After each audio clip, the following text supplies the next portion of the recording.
خدا ان کے بزرگ نام کے لیے اس کی ستائش کرتے ہیں جو بھلا ہے، اور اس کی قدرت جو ابدی ہے وہ اپنے لوگوں کے ساتھ ساتھ رہتی ہے۔ آمین۔ خدا ان کی سلامتی آپ سب پہ اس طور سے ٹھہری رہے کہ آپ اس کے حضور میں آخری دن پورے اور بے عیب پیش کیے جا سکیں۔ آج کا جو حوالہ ہے بڑی خوبصورتی سے تلاوت کیا گیا ہے، خوبصورت ورشپ کی گئی ہے، اور میرا ایمان ہے کہ آپ کی روحیں تیار ہیں تاکہ کلام کی باتوں کو آپ لے سکیں۔ ہم شکر گزار ہیں ایلن کے لیے، آج زندگی کا نیا سال خداوند نے اس کو دیا ہے۔ خداوند کے حضور سے ہماری دعا ہے کہ اس کی زندگی میں برکت، قوت، قدرت، وفاداری، تعلیمی میدانوں اور زندگی کے تمام ایریاز میں خداوند کا ہاتھ ہمیشہ اس بچے اور اس گھرانے کی طرف بڑھا رہے۔ آمین۔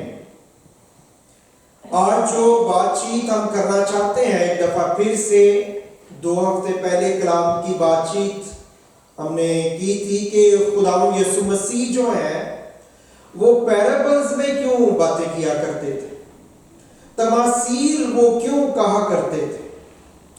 اور یہ حوالہ جو آج پچھلی دفعہ مرکز کی انجیل سے ہم نے حوالہ پڑھا تھا، اور آج جو ہے وہی حوالہ ہے لیکن وہ مقدس متی کی انجیل میں سے پڑھا گیا ہے 13 باب میں سے۔ اور اس حوالے میں 1-2 چیزیں جو ہیں وہ پرابلم پیسج کے طور پہ بھی آتی ہیں۔ ہو سکتا ہے آپ نے کبھی پڑھا ہو، آپ کو پرابلم فیل ہوا ہو کہ یہ کیا لکھا ہے یا کیوں لکھا ہے، لیکن شاید آج آپ ان باتوں کو اور زیادہ کلیئرٹی کے ساتھ سمجھ سکیں گے، جان سکیں گے۔ تمثیل کے لیے ہم نے یاد رکھنا ہے کہ تمثیل جو ہے وہ چھوٹی کہانی جو خداوند یسوع مسیح یوز کیا کرتے تھے تاکہ لوگ اس کے ساتھ ریلیٹ کر سکیں، کنیکٹ کر سکیں خدا کی ابدی سچائیوں کو اور خدا کے گہرے بھیدوں کو۔ تمثیل بنیادی طور پہ کیا ہے؟ ایک چھوٹی سمجھ آنے والی عام فہم کہانی جو ہے اس کو تمثیل کہتے ہیں، جس میں کہ الہی بھید جو ہیں ان کو رکھ دیا جائے، ان کو کنسیل کر دیا جائے، ان کو جو ہے سیل کر دیا جائے، تو اس کو تمثیل کہتے ہیں۔ تمثیل کا مقصد جو ہے وہ یاد رکھنا ہے آپ نے کہ کبھی بھی تمثیل کا پرپس ابدی سچائی یا ٹروتھ جو ہے اس کو ظاہر کرنا نہیں۔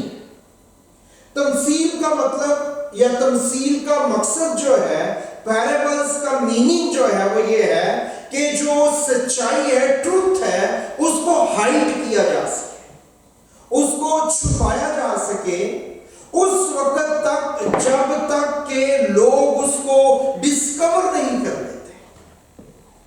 وہ ایک کہا جاتا ہے نا کہ there is nothing yours until you discover it۔ کچھ بھی آپ کا نہیں جب تک کہ آپ اسے ڈسکور نہیں کر لیتے۔ تو پیرابلز جو ہے اس ریفرنس سے دی گئی۔ پچھلی دفعہ ہم نے اس کو دیکھا تھا کہ کیوں پیرابلز، اس کی پروفیٹک میننگ کیا ہے یا پروفیسیز تھیں جس کے مطابق یہ کی گئی۔ پھر ہم نے دیکھا تھا کہ خدا یسوع مسیح جو ہے انہوں نے اپنے 3 سال کے اندر، جب 3 سال ان کا خدمت کا شروع ہوا ہے، تو اس میں انہوں نے پیرابلز کہنی شروع کی۔ کیوں کہنی شروع کی؟ ان چیزوں کو ہم نے پچھلی دفعہ دیکھا تھا۔ یہاں پہ جب ہم نے مقدس متی کے انجیل میں آج پڑھا ہے 13 باب میں، تو 10 آیت میں ایک سوال کیا گیا ہے شاگردوں کی طرف سے۔ شاگردوں نے پاس آ کر اس سے کہا، تو ان سے تمثیلوں میں کیوں باتیں کرتا ہے؟ خدا یسوع مسیح کے شاگرد جو ہیں انہوں نے ایک سوال کیا ہے، اور اس سوال کے جواب میں یہ جو ٹیچنگ کلاس خدا یسوع مسیح لے رہے ہیں، یہ سیمینار جو چل رہا ہے اب شروع ہوا ہے، یہ سیمینار اس سوال کے جواب میں لیا جا رہا ہے تاکہ یہ سوال جو خداوند کے سامنے رکھا گیا ہے شاگردوں کی طرف سے، اس کو وہ بتائیں اور اس کو ان کو سمجھائیں کہ کیوں جو ہے میں ان کے ساتھ تمثیل میں باتیں کرتا ہوں، اور خداوند کو یہ سمجھانے کی کوشش کر رہے ہیں کہ میں ان سے اس لیے تمثیلوں میں باتیں کر رہا ہوں تاکہ وہ ان کو اس وقت سمجھیں جب وہ ریڈی ہو۔ ریڈی ہونے کا کیا مطلب ہے؟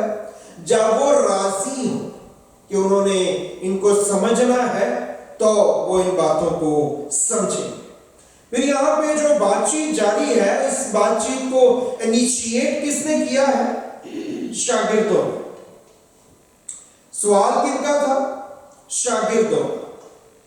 تو شاگرد کے لیے آپ نے جو بات یاد رکھنی ہے، یہ بھی بہت بڑا سبجیکٹ ہے بات چیت کرنے کے لیے کتاب مقدس میں سے، لیکن شاگرد جو ہے کس کو کہتے ہیں؟ ڈسائپل انگلش میں کہا گیا ہے، اردو میں یا انگلش میں آپ اس کو اسٹوڈنٹ بھی کہتے ہیں، آپ اس کو اردو میں طالب علم بھی کہتے ہیں، علم کی طلب رکھنے والے کو شاگرد کہتے ہیں، کہ اس کے اندر یہ بھوک ہو، طلب ہو، اس بات کی خواہش ہو کہ اس میں علم جو ہے، نالج جو ہے، اس کو حاصل کرنا ہے۔ اس کے لیے آپ نے یاد رکھنا ہے کہ 3 چیزیں بہت ضروری ہیں خداوند کے کلام میں جو ہمیں بار بار ملتی ہیں۔ پہلی بات ہے نالج، علم۔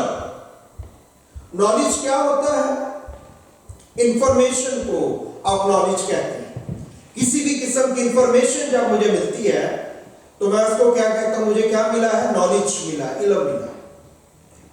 دوسری جو امپورٹنٹ چیز ہوتی ہے وہ ہے سمجھ، انڈرسٹینڈنگ۔ جب آپ کو اس بات کی سمجھ آ گئی ہے کہ وہ بات ہے کیا، اس لیے سمجھ آنا بہت، انفارمیشن کافی نہیں ہے، اس لیے وہ پہلے درجے پہ ہے۔ اس سے زیادہ امپورٹنٹ چیز کیا ہے؟ سمجھ آنا، کسی چیز کو انڈرسٹینڈ کر لینا۔ اور تیسری اور آخری اور سب سے ضروری بات جو ہوتی ہے وہ ہے وزڈم، حکمت۔ وزڈم کیا ہے؟ اپلائیڈ انفارمیشن، وہ انفارمیشن، وہ نالج جو آپ کے پاس ہے، اس کی آپ کو سمجھ آ گئی ہے اور آپ اس کو اپلائی کر سکتے ہیں، تو باحکمت لوگ کہے جاتے ہیں، وہ انہیں وائس کہا جاتا ہے، ان کے اندر وزڈم ہے، یہ جو ہے وہ کہا جاتا ہے۔ تو جو شاگرد ہے، اس کے لیے ہم اتنے اس کے لیے امیون ہو گئے ہیں سن کے کہ ہم نے اس کو کرسچینٹی کے ساتھ جو ہے وہ اٹیچ کر دیا۔ لیکن یاد رکھنا ہے کہ لفظ شاگرد جو ہے یہ بالکل بھی مذہبی ورڈ نہیں۔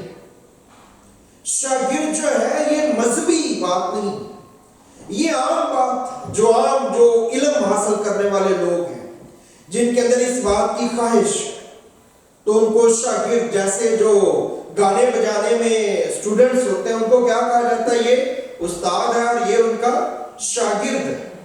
تو اس علم کو وہ حاصل، یہ مذہبی بات نہیں۔ شاگرد ہونا جو ہے یہ عام فہم بات، طالب علم ہونا۔ شاگرد ہوتا کون ہے؟ جو سیکھنے کے لیے آتا ہے۔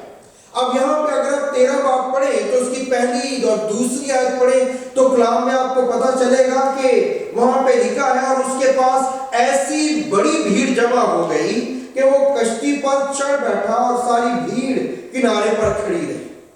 اب یہاں پہ معاملہ یہ ہے کہ بڑی بھیڑ وہاں پہ موجود ہے، تو شاگرد جو ہے وہ فرق ہے اور بھیڑ جو ہے وہ فرق ہے۔ خدا یسوع مسیح کو شاگردوں سے مطلب ہے، اس کو بھیڑ سے کوئی مطلب نہیں۔ وہ ان کو پیار کرتا ہے، وہ ان کے لیے سب کچھ کرنا چاہتا ہے، لیکن اس کا جو فوکس ہے وہ شاگردوں کے اوپر جو ہے وہ ٹھہرا ہوا ہے۔ یہاں پہ اگر ہم اسی چیپٹر کی پہلی اور دوسری آیت جو ہم پڑھ رہے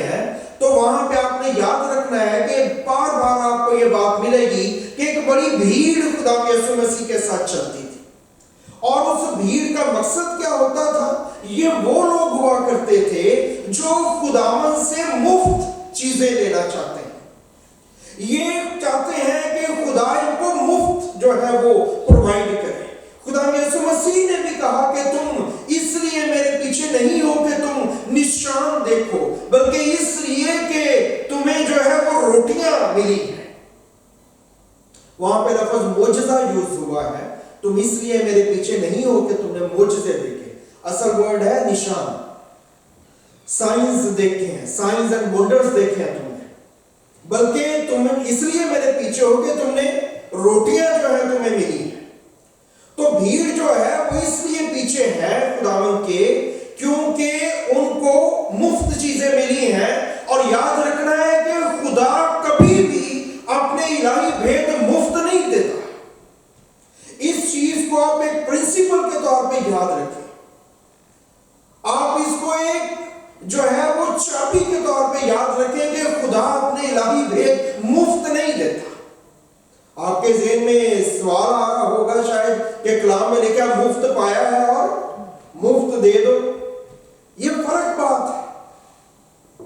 ہم نے یہ سب کچھ مفت دینا ہے، لیکن اس کے لیے ایک آیت پڑھے جو ہے وہ 55 باب ہے یسایہ کا، یہ بڑی ضروری آیت ہے، یہ جو مفت ماری ہے نا کلیسیا کے اندر ان لوگوں اور ان عزیزوں کے لیے۔ پہلی آیت 55 باب کی، یہ بہت ضروری ہے کہ ہم اس چیز کو سمجھیں، انڈرسٹینڈ کریں۔ اے سب پیاسو پانی کے پاس آؤ، اور وہ بھی جس کے پاس پیسہ نہ ہو، آؤ مول لو اور کھاؤ، ہاں آؤ میں اور دودھ بے زر اور بے قیمت خریدو۔ آمین۔ سو یہ آیت جو ہے کیا کہہ رہی ہے؟ وہ کہہ رہی ہے جس کے پاس پیسہ نہ ہو آؤ اور مول لو، اور جو چیزیں ہیں میں اور دودھ بے زر اور بے قیمت کیا کرو؟ خریدو۔ آپ کو معاملہ یہ ہے کہ بات پیسے دولت کی نہیں ہو رہی ہے، مفت چیزیں نہیں دیتا ہے خدا، اپنے الہی بھید مفت نہیں دیتا ہے، قیمت بہرحال ادا ضرور کرنی ہے۔ اگر آپ قیمت ادا کرنے کے لیے تیار نہیں تو خدا آپ کو برکت دینے کے لیے تیار نہیں ہے۔ اگر آپ قیمت ادا کرنے کے لیے تیار نہیں تو خدا آپ کے ساتھ ملنے کے لیے تیار نہیں ہے۔ جب آپ قیمت ادا کریں گے تو خدا کی برکت اور بھید اور قوت اور قدرت جو ہے نئے طور پہ آپ کی زندگی میں داخل ہو جائیں گے، اور آپ محسوس کر سکیں گے کہ خدا نے آپ کو چھوا ہے اور خدا نے آپ کو برکت دی ہے۔ شاگردوں پہ کیوں خداوند کا فوکس ہے؟ کیونکہ شاگرد وہ لوگ ہیں جنہوں نے قیمت ادا کی ہے۔ انہوں نے کیا قیمت ادا کی؟ کوئی پیسے دیے ہیں؟ نہیں، انہوں نے اپنا گھر چھوڑا ہے، اپنے گھرانے چھوڑے ہیں، اپنے دوست چھوڑے ہیں، بیوی کو بچوں کو جو ہے اس سے الگ ہوئے ہیں، انہوں نے کاروبار چھوڑے ہیں، انہوں نے اپنے آفس چھوڑے ہیں، متی نے اپنا آفس چھوڑا ہے اکاؤنٹ کا، انہوں نے باقیوں نے اپنے کاروبار میں چھیڑے تھے، یہ کاروبار تھے ان کے، انہوں نے مسیح کے ساتھ چلنے کے لیے اور اس کے بھیدوں کو لینے کے لیے قیمت نہیں بلکہ بڑی قیمت ادا کی، اتنی بڑی قیمت ادا کی انہوں نے کہ انہوں نے مسیح سے پوچھ لیا کہ ہم نے تیرے لیے یہ کیا ہے، ہمیں کیا ملے گا؟ اتنی بڑی قیمت ہم نے ادا کی ہے۔ مسیح نے کہا اس زمین پر 100 گنا اور آسمان پہ ہمیشہ کی زندگی، یہ تمہیں ملے گا۔ یہ وہ لوگ نہیں ہیں جو مفت کے لوگ ہیں، یہ وہ لوگ ہیں جو قیمت ادا کرنے والے لوگ ہیں۔ آج کلیسیا میں بھیڑ کون ہے اور شاگرد کون ہے، یہ فیصلہ آپ نے کرنا ہے۔ آپ کس کیٹیگری کے اندر آتے ہیں؟ ریگولیرٹی ہے کہ نہیں؟ خداوند کے ساتھ آپ کی کیا کمٹمنٹ ہے؟ خداوند کے ساتھ ڈیلی واک میں کیا کمٹمنٹ ہے؟ دعا میں کیا کمٹمنٹ ہے؟ کلام پڑھنے میں کیا کمٹمنٹ؟ آپ کو خود دیکھنا ہے اپنا۔ لیکن یہ شاگردوں کی بات کی جا رہی ہے، اور شاگرد جو ہے وہ فری چیزیں لینے والے لوگ نہیں ہیں۔